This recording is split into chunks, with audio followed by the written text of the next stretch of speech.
Bonjour, comme bien pas mal de vous le savez, j'arrive de Terre-Neuve aux consultations EES sur la côte ouest de Terre-Neuve. J'ai aussi resté à Terre-Neuve pendant des années. Ça fait des années que vous laissez l'exploration pétrolière se dérouler sur la côte ouest, même s'il y a des zones de frais de la morue, stock du Nord, même s'il y a des pouponnières à homards et aux crabes.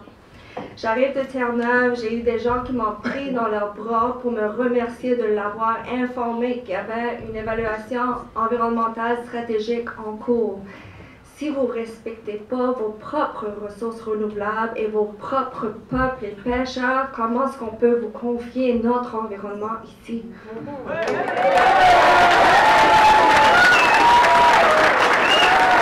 Peut-être que vous vous sentez seul à vous lever debout, mais je veux vous rassurer. Il y a quelqu'un tantôt qui a parlé de Terre-Neuve, la côte ouest de Terre-Neuve, de la situation avec les pêcheurs. On est allé, le printemps dernier, on a passé une semaine à Terre-Neuve, donc beaucoup de temps sur la côte ouest. On a rencontré des gens, on a rencontré des pêcheurs, et je peux vous dire que l'inquiétude, elle est palpable. Le problème, c'est qu'à Terre-Neuve, il faut avoir des reins solides pour dire qu'on est contre le pétrole. La pression est extrêmement forte et les gens ne parlent pas. J'ai en main le rapport de 2005, l'étude d'environnement stratégique de 2005. J'ai en main le rapport de 2005, l'étude environnementale stratégique, et il y a un rapport sur la consultation qu'il y a eu à l'époque. On a rencontré à peu près 70 personnes. Il y a 11 pages du rapport qui concernent ces rencontres-là. Et vous devriez le lire parce que les inquiétudes que j'entends aujourd'hui, elles sont là, identiques. On s'inquiète des lobbies sismiques, les pêcheurs s'inquiètent des pouponnières de homards, on s'inquiète des déversements de pétrole, on s'inquiète de l'impact sur le paysage, on s'inquiète sur le tourisme. Toutes les inquiétudes que j'entends aujourd'hui, elles sont là, identiques en 2005. Donc, mon message, c'est tout simplement de vous dire, les inquiétudes, il y en a partout autour du Golfe. Vous avez le courage de vous lever. Ailleurs, ils ont les mêmes inquiétudes. Ne vous inquiétez pas. Maintenant, c'est ma suggestion. Une suggestion qui permettrait à tout le monde de retourner chez eux, puis on a peut-être d'autres choses à faire. Ça simplifierait beaucoup les choses. C'est que le consultant a comme mandat, comme mission d'identifier des aires sensibles, des zones sensibles dans le territoire. Une suggestion toute simple, le Golfe du Saint-Laurent, c'est une zone sensible. Point.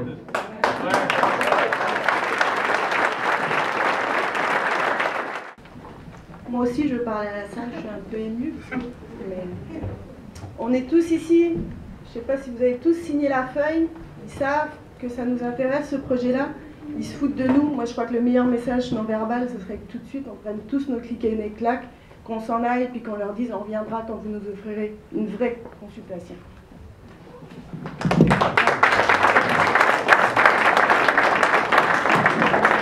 Avant de partir, encore moi, ça fait longtemps que je m'en pas présenté le micro. Mon nom, c'est Paul Hébert, citoyen des îles de la Madeleine. J'ai un enfant. Je suis ici à soir. J'ai 8 petits enfants qui avaient assis là tout à l'heure. Petit bébé qui broyait dans la salle. Moi, je suis là pour eux autres. Quand tu as fait ta présentation, tu as dit que tu faisais une étude pour voir s'il faudrait y mettre des permis ou pas y mettre des permis. OK? Vrai ou non? C'est une étude qui est de la prise de décision. La prise de décision. La décision a déjà été émise. Parce que sur le board que tu as là, c'est un mot anglais, il va pas prendre. Tu as déjà 7 permis d'émis qui ont le droit d'explorer et forer et tout faire. Pas de forêt. Pas de forêt? Non, non. Il faut faire une étude d'impact environnemental. Regarde, dans ce cas-là, on va le prendre tout à l'heure. Avant tout projet de forage, il faut faire une étude d'impact environnemental spécifique. Puis la deuxième affaire que j'ai une recommandation, parce qu'il y a des représentants ici du gouvernement. Pourquoi est-ce que c'est que le gouvernement fédéral dit pas aux provinces, le Golfe Saint-Laurent, on va faire une réserve provinciale. On va peut-être me faire passer pour les fous, mais tu vois. Une réserve provinciale des 5 provinces. Quand ils sortent les projets, les 5 provinces sont assis à la table, puis s'il y en a une qui a des accords, le projet tombe à l'eau. C'est fini, on n'en parle plus. C'est ça ma recommandation que j'espère. Moi, je le verrai pas. Mais si mes petits-enfants peuvent le voir, je vais être content. Puis il y a des représentants gouvernementaux ici. Emmenez le message rond. OK? merci. Next time you come to Madeleine Island, you could speak French. I'm going to traduce everything in English for you.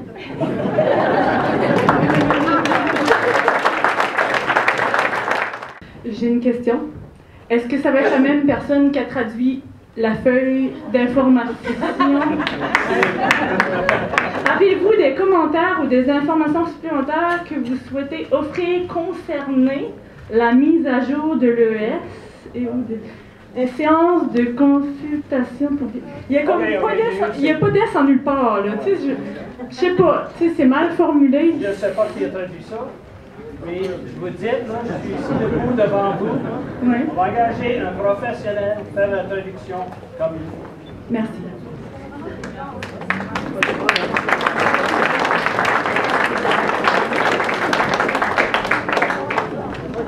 Mon nom, c'est Morel d'Amour. Et puis, je suis un petit peu confuse. Est-ce que je voulais juste le préciser pour le clarifier. C'est bien l'Office de Petroleum Board qui fait l'assessment environnemental, c'est ça? C'est. OK, écoute. Ce qui arrive, c'est qu'il y a un groupe de travail qui gère l'évaluation environnementale stratégique.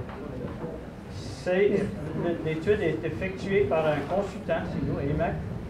Puis, notre client, c'est l'Office. C'est l'Office de Petroleum Board. C'est ça. Wow! C'est ça. Il n'y a pas nécessairement un petit conflit d'intérêt là-dedans? Non. On est des OK. professionnels, on fait ce qu'on... Non, c'était juste pour clarifier.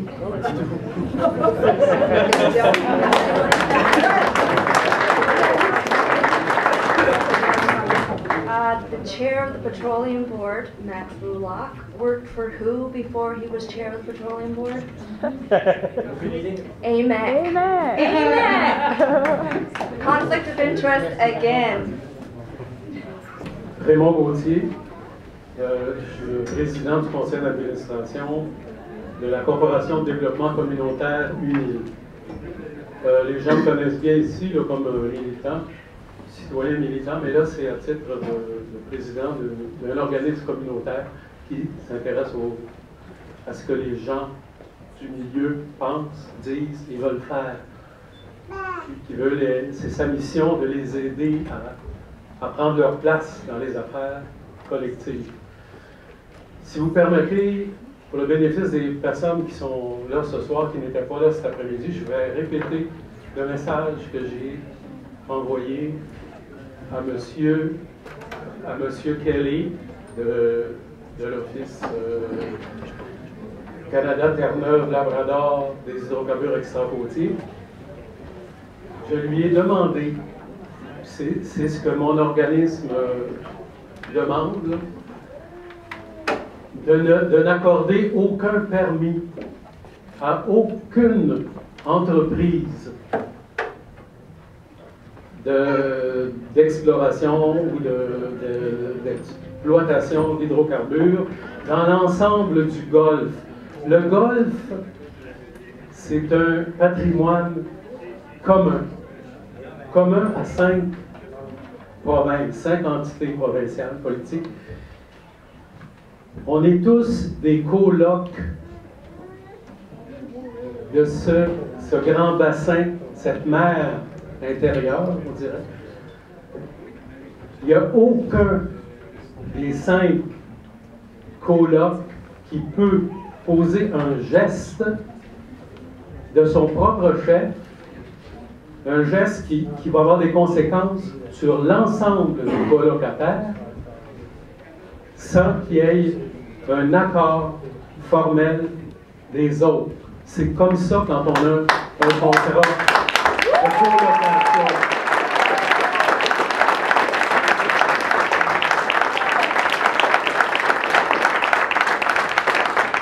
Alors, ce que je demande, et je le répète à l'Office, de n'accorder aucune permission d'aller de l'avant à qui que ce soit sur le territoire sur lequel il a juridiction.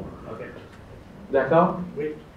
Sans qu'il y ait eu au préalable, via leur gouvernement respectif, une entente formelle que tous les gouvernements, les 5 gouvernements provinciaux, et même associé au gouvernement fédéral, tant qu'on est dans cette fédération,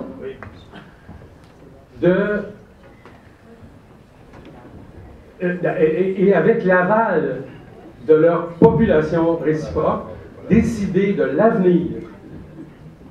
Si on veut faire autre chose que ce qui se passe depuis des siècles dans le golfe Saint-Laurent, on l'aura décidé ensemble et on assumera notre responsabilité commune sur notre patrimoine commun. Je vous remercie. Pour faire suite à ce commentaire-là, au mois de juin 2011, le président de l'Office de Terre-Neuve, M. Max Wellock, a écrit au ministre de l'Environnement, M. Peter Kent, et lui a dit « Nous avons reçu une tonne de commentaires et d'inquiétudes sur le projet Old Harry. Pouvez-vous faire une commission d'examen fédéral? » On connaît la réponse du ministre Kent, ça a été non. Est-ce que le nouveau président de l'Office ne pourrait pas faire la même démarche et lui dire « Nous avons fait une tournée à l'échelle du Golfe, on a vu des tonnes d'inquiétudes, aux îles de la Madeleine, on a vu des tonnes. Pourriez-vous faire quelque chose? Pourriez-vous réexaminer la pertinence d'une commission fédérale d'examen? » Roberto Chevalier. Moi, il y a 3 lettres qui m'énervent un peu, c'est E, E, S, et la pire, c'est le S, comme stratégie. Parce que dans l'étude environnementale stratégique qu'on a reçue avec Génivore, donc on a assisté, là, il y avait des conflits d'intérêts là-dedans, c'était mal fait, garoché, ça manquait vraiment d'études.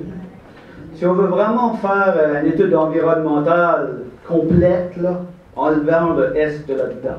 Parce que moi, le S, là, ça s'associe directement avec stratégie de l'industrie pétrolière, de fourrer la population le plus possible afin de venir forer dans tous les territoires possibles. Ça, c'est mon interprétation du S de stratégique. C'est quasiment comme une game d'échecs de calculer ses coûts d'avance puis comment ça va s'y prendre pour arriver à un point. J'ai aucune confiance au gouvernement fédéral, zéro pin-bar. Pourquoi? Parce que ce qu'ils ont fait dans le passé, dans l'historique, avec tous les scientifiques qui avaient en place, et les biologistes et tout ce que tu voudras, d'avoir accepté d'enterrer 250 000 sacs de mazout contaminé sur nos côtes, c'était inacceptable, inapproprié. Pire que ça, avec les connaissances dans les années 95, après la relevée d'une barge qui était contaminée au fond de l'eau, avec toutes les connaissances dans le temps, le gouvernement fédéral avait promis de venir décontaminer le site où ils ont relevé la barge, où les contaminations atteignaient 10 000 parties par million, 10 000 ppm, ce qui est extrême. Ça n'a jamais été fait. Ça a été envoyé sous le tapis. Pour ce qui est de demander aux pétrolières de nous indemniser s'il arrivait quelque chose, ça ne se produira pas. L'histoire va se répéter tout simplement comme partout ailleurs. Ça fait, qui va payer la facture? C'est encore le contribuable. De plus en plus. Moi, je pense que vous avez des devoirs à refaire là-dedans au fédéral, d'arrêter de mettre autant d'importance sur les compagnies pétrolières et d'en mettre sur les citoyens. Merci. Je dirais des éléments du projet d'exploration et d'exploitation, donc c'est là-dessus que je voudrais intervenir. Fait que toujours en pensant que je me sens bien entourée de gardiens du golfe Saint-Laurent, je veux dire qu'avec eux, je vais m'opposer à toute exploitation des éventuelles ressources fossiles que contiendrait le golfe. Je pense qu'en cherchant à explorer les ressources pétrolières, on ne va tout simplement pas dans la bonne direction. Je réclame donc, comme d'autres l'ont fait avant moi, un vrai moratoire sur le projet Old Harry. Et au terme du processus en cours, je veux que ce soit clair que quelle que soit la décision prise, je m'engage à œuvrer avec mes concitoyens de manière à ce que tout projet d'exploration et d'exploitation s'arrête le plus vite possible. Si les entreprises sont autorisées à quand même réaliser le projet, avec mes concitoyens, je continuerai de m'objecter et d'intervenir de manière à ce que ce ne soit pas possible d'exploiter tranquillement, finalement, ces ressources-là, en exigeant toutes les mesures de sécurité susceptibles de protéger le golfe, puis aussi je m'unirai avec mes concitoyens et avec ceux et celles qui réclameront des mesures de mitigation précises pour pallier à des déversements et pour que soient augmentées de manière significative les capacités qu'on a d'intervenir s'il y avait des déversements accidentels d'hydrocarbures. Je vais vous remettre un papier que j'ai rédigé, que les gens pourront lire sur mon blog si ça les intéresse, Mais je veux dire que c'est un détail, mais je veux quand même préciser qu'actuellement, la loi fédérale limite la responsabilité financière des compagnies, des pétrolières, à 30 millions sur la côte Est. Ça veut dire que s'il y avait un déversement le moindrement d'importance, c'est probablement nous autres qui vont hériter de l'essentiel de la facture. Et il faut comprendre qu'actuellement, aux îles de la Madeleine et dans le golfe du Saint-Laurent, même si on mettait tout ensemble les capacités qu'on aurait de faire avec un dégât pétrolier, là, on n'a même pas les capacités d'intervenir pour le déversement d'un seul pétrolier. Et Dieu sait si on passe dans le corridor du Saint-Laurent, qui est vraiment pas loin de chez nous. Ça fait que je pense que la moindre des choses que les gens des îles peuvent exiger, c'est d'avoir sur place un centre d'intervention d'urgence en main pour parer au déversement de quelque origine qu'il soit. Je veux aussi dire, dans mon papier, il y a un paquet de raisons. Je veux juste conclure sur le fait qu'actuellement, ni l'état des connaissances, ni, je dirais, le processus de consultation, ni les dispositions, je dirais, d'ordre légal, réglementaire, fiscal, économique et tout ce que vous voudrez, c'est assez pour offrir aux Madelinots, aux Québécois et aux habitants du Golfe un encadrement qui serait digne de confiance, puis des retombées qui vaudraient finalement les risques encourus.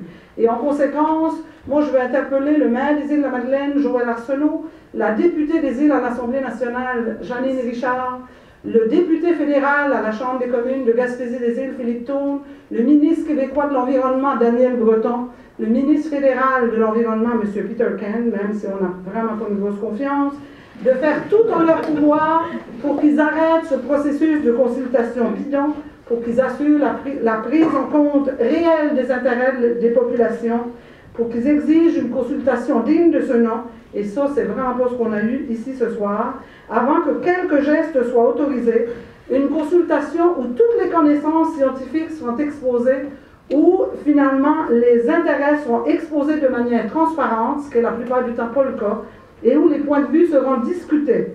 Et je voudrais aussi que ce processus-là les mène à une prise de décision qui serait, comme d'autres l'ont dit avant moi, prise d'un commun accord par les 5 provinces concernées par le projet O'Leary, avec un droit de veto pour les provinces. Et je souhaite personnellement, comme bien d'autres autour de moi, que cette décision-là, ça soit celle d'imposer un moratoire sur toute exploration ou exploitation des hydrocarbures le temps d'une génération. Merci.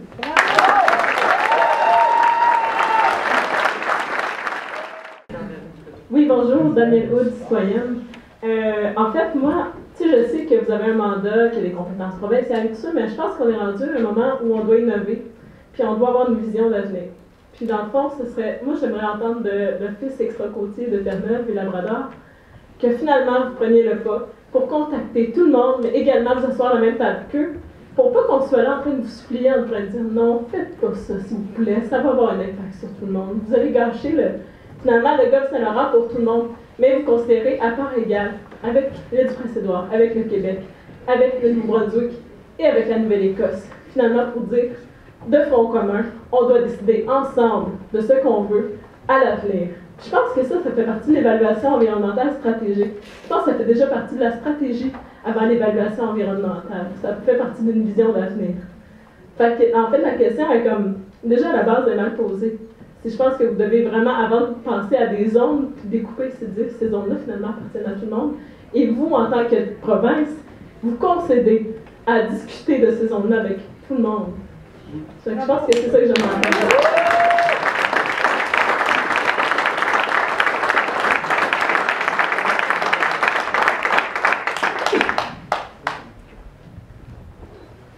Bonsoir. Bonsoir. Bertrand Beaucourt. Moi, je suis pêcheur.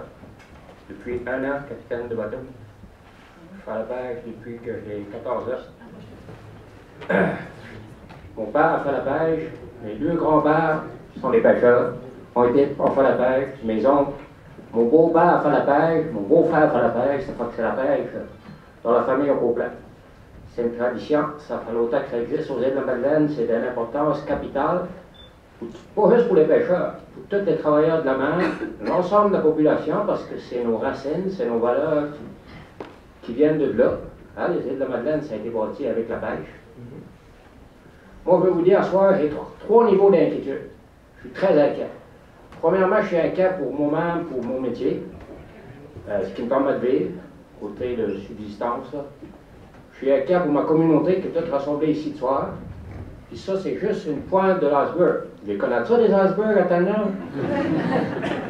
Si la salle serait plus grande, là, je suis sûr qu'il y en a plusieurs qui n'ont pas pu se stationner et qui ne peuvent pas rentrer, mais ils sont là pareil. Ma troisième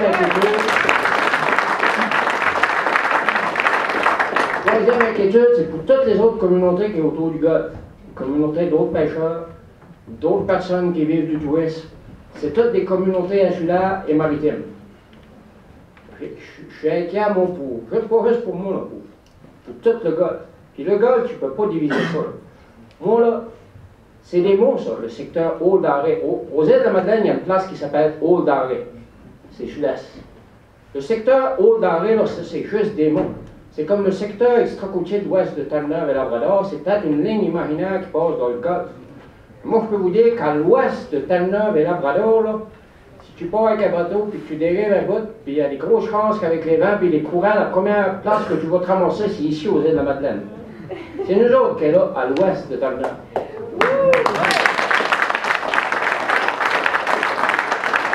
Il y a 13 000 personnes ici, là. Ils ne sont pas ici à soir, mais il y a... Selon ce que vous entendez, vous pouvez pas mal présumer que le reste de la population est pas mal d'accord avec nous là. Moi, j'espère que vous allez emmener notre message où est-ce qu'il faut que vous l'ameniez. Qu'on est très inquiet. C'est pas des farces, là. On n'entend pas arriver avec ça du tout.